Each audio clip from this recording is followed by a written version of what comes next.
اعوذ باللہ من الشیطان الرجیم بسم اللہ الرحمن الرحیم رب اشرح لی صدری ویسر لی امری واحلل عقدۃ من لسانی یفقہوا قولی۔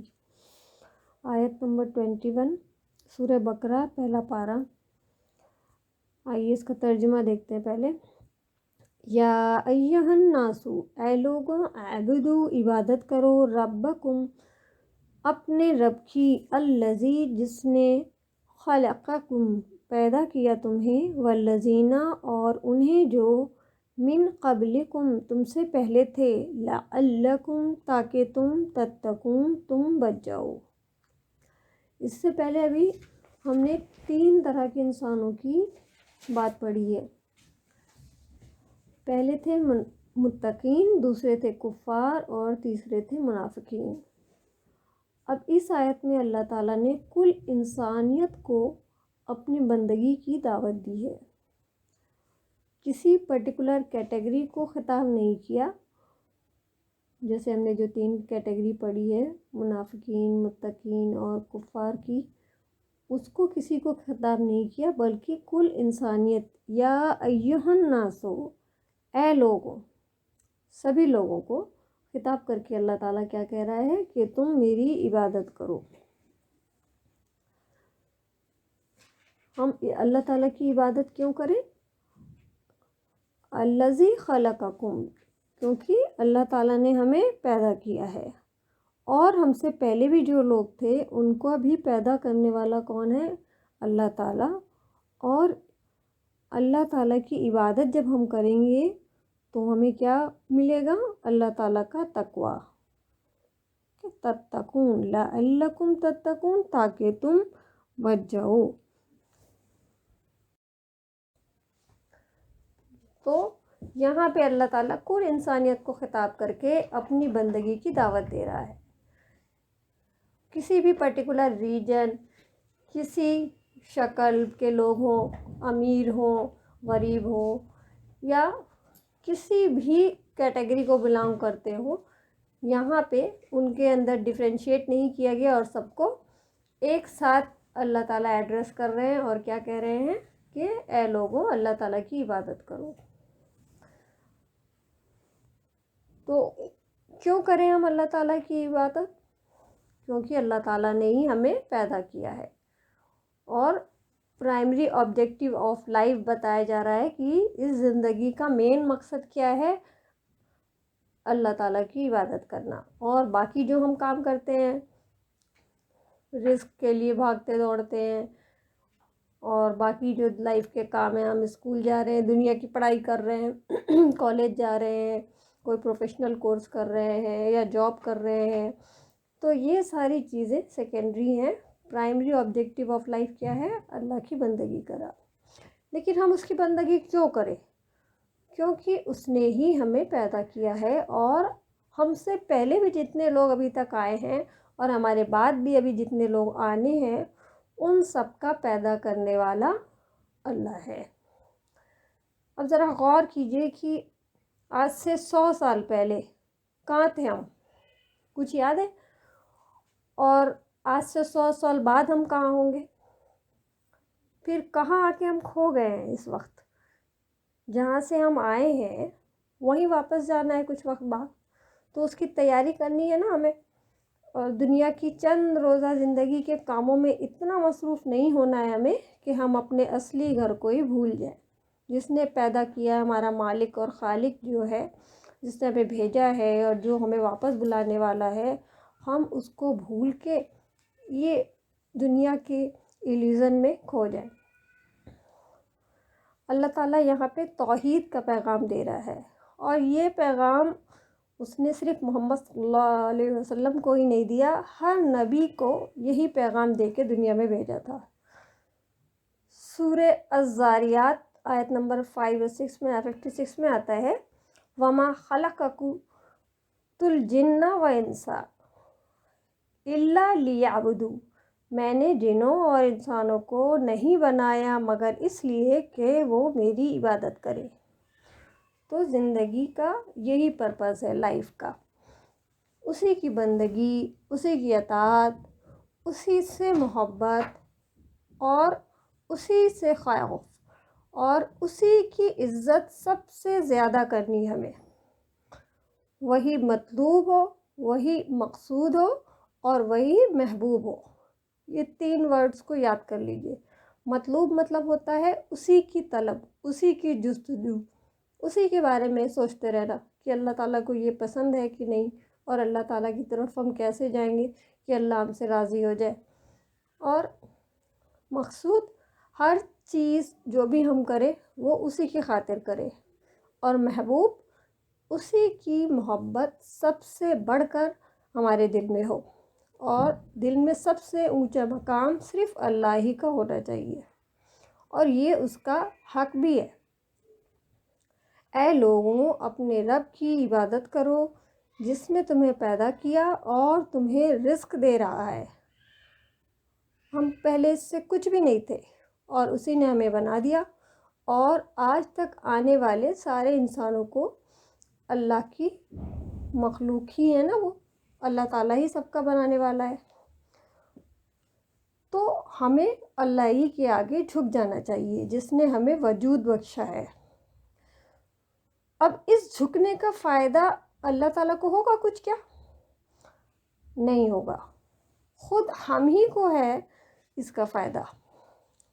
لعلکم، تاکہ تم تتقون، تم بچ جاؤ. کس چیز سے بچنے کی بات کر رہا ہے اللہ پاک یہاں پہ؟ ہمارے تباہ ہونے سے ہم بچ جائیں، آگ سے ہم بچ جائیں، اور ہمارے برے انجام سے ہم بچ جائیں. اللہ ہی کی بات مانو کیونکہ وہ سب سے بڑا ہے، وہ ہی تمہارے سب سے بڑا چاہنے والا، تمہارے ہمدردی کرنے والا ہے. جیسے اپنی کوئی چیز ہوتی ہے وہ ہمیں کتنی پیاری ہوتی ہے نا، چاہے کوئی چیز ہم مارکیٹ سے خرید کے لائیں یا ہم کچھ بنائیں. جیسے کہ ہم جب بچے تھے تو ہم نے روٹیاں بنائی ہوگی، تو روٹی کیا ہوتی ہے، خراب ہوتی ہے نا، کبھی جل جاتی ہے، تو کہتے کوئی نہیں ہم ہی اسے کھا لیں گے. تو کتنی محبت ہوتی ہے کہ ہم نے بنایا ہے. تو اسی طرح اللہ پاک نے ہمیں بنایا ہے، اور اللہ تعالیٰ ہی ہمیں سب سے زیادہ اچھی طرح سے جانتا ہے، اور اس نے ہی ہمیں دنیا میں بھیجا ہے. کس لیے بھیجا ہے؟ اپنی عبادت کے لیے. تو اس کے سارے احکام ہماری بھلائی کے لیے ہیں، کیونکہ ہم اللہ تعالیٰ کی بنائی ہوئی چیز ہیں. وہ سب سے بڑھ کر ہمارا خیر خواہ ہے، اور وہ ہمارا نقصان نہیں چاہتا ہے. وہ جو کچھ بھی ہمیں بتاتے ہیں اسی میں ہمارا فائدہ ہے، اور اسی میں ہماری بھلائی ہے. اللہ تعالیٰ ہی ہم سے سب سے زیادہ محبت کرنے والا ہے. اللہ پاک رحمان ہے، رحیم ہے. شروع میں پڑھا نا ہم نے کہ وہ بار بار رحم کرتا ہے ہمارے اوپر. اللہ ہی تعالیٰ رزق دیتا ہے، ہماری ساری ضروریات کو پورے کرنے والا اللہ ہی تعالیٰ ہے. جیسے ایک ماں ہوتی ہے نا، وہ اپنے بچے کو بنانے والی نہیں ہوتی ہے، صرف پیدا کرتی ہے. بنانے والا اللہ ہے. تو وہ اپنے بچے کے لیے ہر اچھی چیز کا انتظام کرتی ہے کہ میرا بچہ ایسی غذا کھائے جس سے اس کی صحت اچھی رہے، اس کو ایسے ہم کپڑے پہنائیں کہ وہ سردی گرمی سے بچا رہے، اور اس کی پرورش کے بہتر سے بہتر انتظام میں وہ لگی رہتی ہے. اب اس میں کبھی کبھی وہ سختی بھی کرتی ہے اور ڈانٹتی بھی ہے بچے کو، تو اس کی ہر چیز میں بچے کی خیر خواہی ہوتی ہے. تو اللہ نے بھی ہمیں بنایا ہے، وہ ہمارے لیے 70 ماؤں سے بھی زیادہ پیار کرنے والا ہے. تو اس کے ہمارے لیے کیے گئے ہر فیصلے میں ہمارے لیے بھلائی ہی بھلائی ہے. اب یہاں پہ جو تقویٰ ورڈ آیا ہے نا، تتقون، اس کے 2 معنی لیے جائیں گے یہاں پہ، کہ تم بچ جاؤ اور تم متقی ہو جاؤ. کیونکہ جب انسان کو تقویٰ حاصل ہوتا ہے، اللہ کا ڈر، اللہ کی محبت حاصل ہوتی ہے، تو اس کے اندر ایک سکون آ جاتا ہے، ایک اطمینان آ جاتا ہے، ایک خوشی رہتی ہے اس کے اندر. پھر کیا ہوتا ہے کہ انسان کو اللہ تعالیٰ کی محبت بھی نصیب ہوتی ہے تقویٰ آنے سے. سورہ بقرہ میں آتا ہے وَأَعْلَمُوا أَنَّ اللَّهَ مَعَ الْمُتَّقِينَ، جان لو اللہ تقویٰ والوں کے ساتھ ہے. اللہ تعالیٰ کس کے ساتھ ہے؟ جس کے اندر بھی تقویٰ ہوگا. تم اللہ کی عبادت کرو گے تو کیا بن جاؤ گے؟ متقی بن جاؤ گے تو کیا ملے گا؟ اللہ تعالیٰ کی محبت ملے گی۔ ایک جگہ آتا ہے کہ جنت بھی متقین کے لیے ہے، تقوی کرنے والوں کے لیے۔ تو جو اللہ سے ڈرتا ہے نا، اللہ اس کے لیے ہر مشکل سے نکلنے کے لیے راستہ بنا دیتا ہے۔ اب ہم سب کے اوپر مشکلات تو آتی ہی رہتی ہیں، ہر انسان ٹائم ٹو ٹائم ایک کے بعد ایک مشکلوں میں پھنستا ہی رہتا ہے۔ جیسے کبھی اولاد نافرمان ہو جاتی ہے، کبھی ایسا ہوتا ہے کہ شوہر کسی کو بد اخلاق مل جاتے ہیں، یا پیسے کی بہت تنگی ہو جاتی ہے، لگتا ہے سارے ہی راستے بند ہو گئے ہیں۔ تو پھر کیا خیال آتا ہے کہ لو کسی نے لگتا ہے میرے اوپر جادو کر دیا ہے، یا کسی کی بری نظر لگ گئی ہے۔ لیکن قرآن میں آتا ہے کہ تمہیں جو بھی تکلیف پہنچتی ہے تمہارے اپنے ہی نفس کی وجہ سے پہنچتی ہے، یعنی ہمارے خود کے ہی کام ہوتے ہیں کچھ ایسے جن کی وجہ سے ہمارے اوپر کوئی تکلیف آتی ہے۔ تو ہمیں باہر نہیں دیکھنا ہے، ہمیں اندر دیکھنا ہے کہ ہمارے اندر کیا کمی ہے، اور اس غلطی کو نکالنے کا راستہ سوچنا ہے کہ وہ غلط کام ہم اب چھوڑ دیں جو ہم کر رہے ہیں۔ اور غلط کام انسان صرف اللہ کے ڈر سے ہی چھوڑ سکتا ہے۔ اور کئی ایک ریسرچز سے یہ بات پتہ چلتی ہے کہ انسان کے لیے سب سے بڑا موٹیویشنل فیکٹر خوف ہے، یعنی جب انسان ڈرتا ہے نا کسی چیز سے تب کچھ کرتا ہے وہ۔ جیسے موت کے خوف سے انسان اپنی پسندیدہ چیز کو کھانا چھوڑ دیتا ہے کہ یہ کھایا تو میں مر جاؤں گا۔ تو تقوی جو ہے وہ انسان کے لیے بے شمار فائدوں کا سبب ہے، بہت سارے فائدے ہمیں تقوی کرنے سے ملتے ہیں۔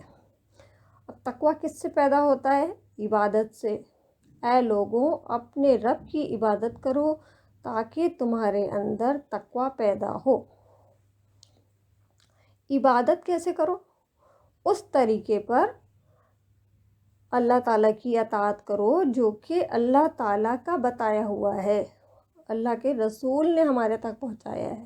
اپنے مرضی کے طریقوں پر نہیں کرنا ہے، بلکہ اللہ تعالیٰ کے بتائے ہوئے طریقے سے ہی عبادت کرنی ہے، اور اپنی زندگی کو اسی طرح سے ڈھال لینا ہے جیسا کہ اللہ تعالیٰ نے بتایا ہے، تاکہ تم مشکلات سے بچ سکو۔ آیت نمبر 22 کا ترجمہ دیکھیے۔ الذی وہ جس نے جعل بنایا لکم تمہارے لیے الارض زمین کو فراشن فرش والسماء اور آسمان کو بنا چھت وانزل اور اس نے اتارا من السماء آسمان سے ماء پانی فاخرج پھر اس نے نکالا بہی ساتھ اس کے من الثمرات پھلوں سے رزقاً رزق لکم تمہارے لیے فلا پس نہ تجعلوا تم بناؤ للہ اللہ کے لیے اندادن شریک وانتم حالانکہ تم تعلمون تم جانتے ہو۔ وہ جس نے بنایا تمہارے لیے زمین کو فرش اور آسمان کو چھت، اور اس کے علاوہ اللہ تعالیٰ نے کیا، اس نے اتارا آسمان سے پانی، پھر اس نے نکالا ساتھ اس کے پھلوں سے رزق تمہارے لیے، پس نہ تم بناؤ اللہ کے لیے شریک حالانکہ تم جانتے ہو۔ اچھا، انسان کی تخلیق جو ہے نا بہت مشکل کام ہے، پر اس سے بھی زیادہ مشکل ایک اور کام ہے۔ سورہ نازعات میں آیت نمبر 27-28 میں آتا ہے اَأَنتُمْ أَشَدُّ خَلْقًا أَمِ السَّمَاءُ کیا تمہیں پیدا کرنا زیادہ مشکل کام تھا یا آسمان کو؟ اس سے یعنی کہ آسمان کو اسی نے بنایا ہے، تو ہم تو آسمان کو چھونا چاہیں تو چھو سکتے ہیں کیا؟ ہم تو اسے چھو بھی نہیں سکتے، تو بنانا تو بہت دور کی بات ہے۔ تو پھر اس آسمان کو بنانے والے کی عبادت ہمیں کرنی چاہیے نا کہ نہیں کرنی چاہیے؟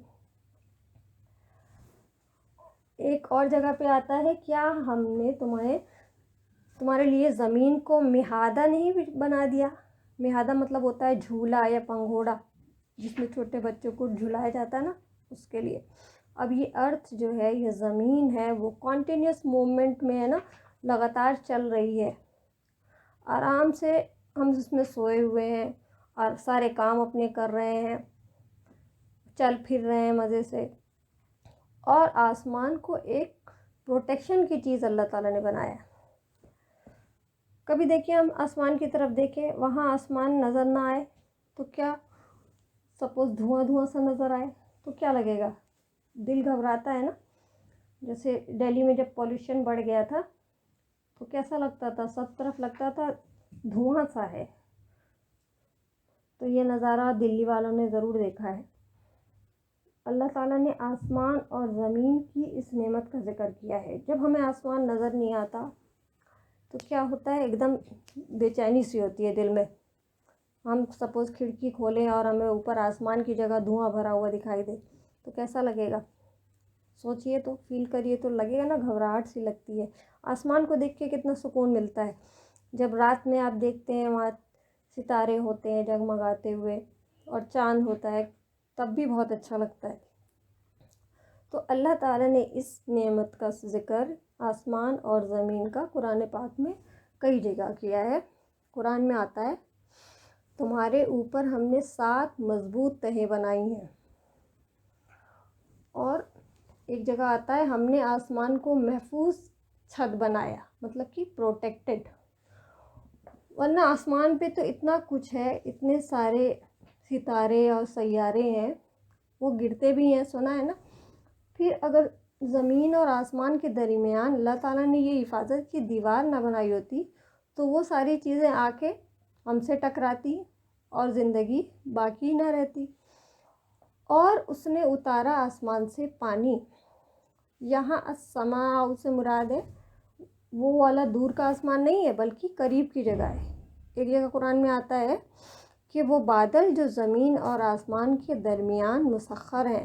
یعنی یہاں مراد کیا ہے؟ بادل. بادلوں سے اللہ تعالیٰ نے کیا کیا؟ پانی برسایا ہے. پھر نکالا اس کے ذریعے. کس کے ذریعے؟ پانی کے ذریعے. کیا نکالا ہے؟ من الثمراتی، پھلوں میں سے، رزقاً، رزق، یعنی پھلوں کی شکل میں تمہارے لیے رزق نکالا ہے. تو تم کیا کرو؟ فلا تجعلوا، نہ تم بناؤ، للہ، اللہ کے لیے، اندادن، کوئی شریک، اللہ کے مقابلے میں کسی اور کو معبود مت بناؤ. وانتم تعلمون، حالانکہ تم جانتے ہو. کیا جانتے ہو؟ کہ زمین اللہ تعالیٰ نے بنائی ہے اور آسمان اللہ نے بنائے. بارش اللہ تعالیٰ نے برسائی، زمین سے پھل اللہ نے نکالے. تو یہ سارا رزق اللہ تعالیٰ نے دیا ہے. یہ سب لوگ مانتے ہیں نا، جو مشرکین بھی ہیں وہ بھی کہتے ہیں اوپر ہے، ایک اوپر والا ہے جس نے ہمیں یہ دیا ہے. اور سب کو یہ پتہ ہے کہ کوئی ایک طاقت ہے جو سب چیز کو پیدا کرنے والی ہے. تو عبادت بھی اسی کی کرنی چاہیے.